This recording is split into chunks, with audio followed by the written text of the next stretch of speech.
রাতের ঘুম ভালো না হলে যেমন সকালটা ভালো হয় না, তেমনি সকালটা ভালো না হলে পুরো দিনটাই মাটি। আসসালামু আলাইকুম, সবাইকে ওয়েলকাম জানাচ্ছি আমার আজকের ভিডিওতে। বাসায় সকাল থেকেই কারেন্ট নাই, তাই উর্শিকাকে স্কুলে দিয়ে সকালের নাস্তাটা বাহিরে করতে গেলাম। নাস্তা শেষ করে উর্শিকাকে স্কুল থেকে নিয়ে বাসার দিকে রওনা দিলাম। উর্শিকার ছুটির এই সময়টা রোদের তাপ এত বেশি যে সহ্য করাই কঠিন। কচুর শাকটা খাওয়া হয়ে গেছে, কিন্তু কচুটা ছিল, তাই ভাবলাম আজকে এটাই রান্না করি। নিজের এই অংশটুকু তাজা তাজা না রান্না করে ঘরে রেখে 2-3 দিন পরে ভর্তা বা ভাজি করলে কিন্তু খুব ভালো লাগে। বাসায় অল্প ছোট চিংড়ি আছে, তাই আজকে চিন্তা করলাম ছোট চিংড়ি দিয়ে এটা ভাজি করব।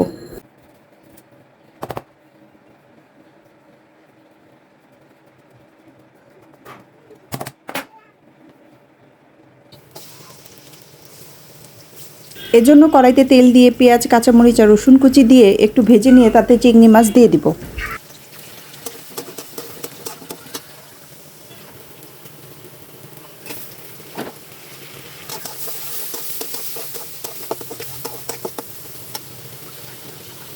চিংড়ি মাছটা ভাজা ভাজা হলে এতে পরিমাণ মতো লবণ হলুদ দিয়ে কচুটা দিয়ে দিব। কচুটা আমি একটু সময় নিয়ে ভাজা ভাজা করে রান্না করব, তাহলে খেতে ভালো লাগবে।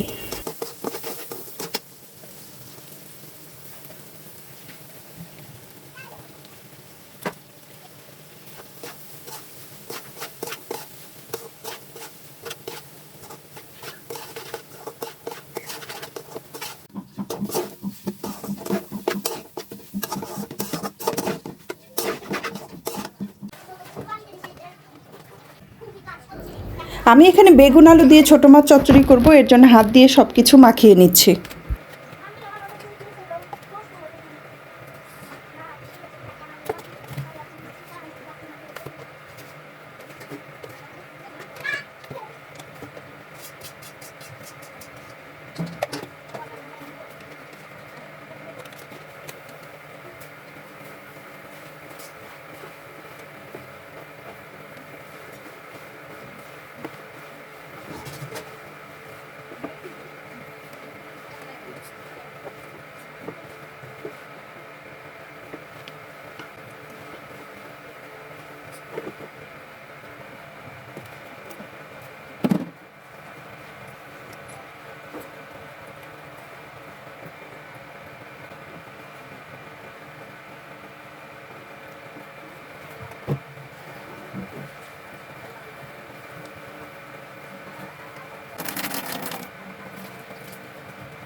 গরম হোক কিংবা শীত হোক, সন্ধ্যাটা যেন চা ছাড়া জমেই না। পুরো ভিডিওটি দেখার জন্য এবং এতক্ষণ সাথে থাকার জন্য সবাইকে ধন্যবাদ। কথা হবে নতুন কোনো ভিডিওতে, সে পর্যন্ত ভালো থাকবেন সবাই। আল্লাহ হাফিজ।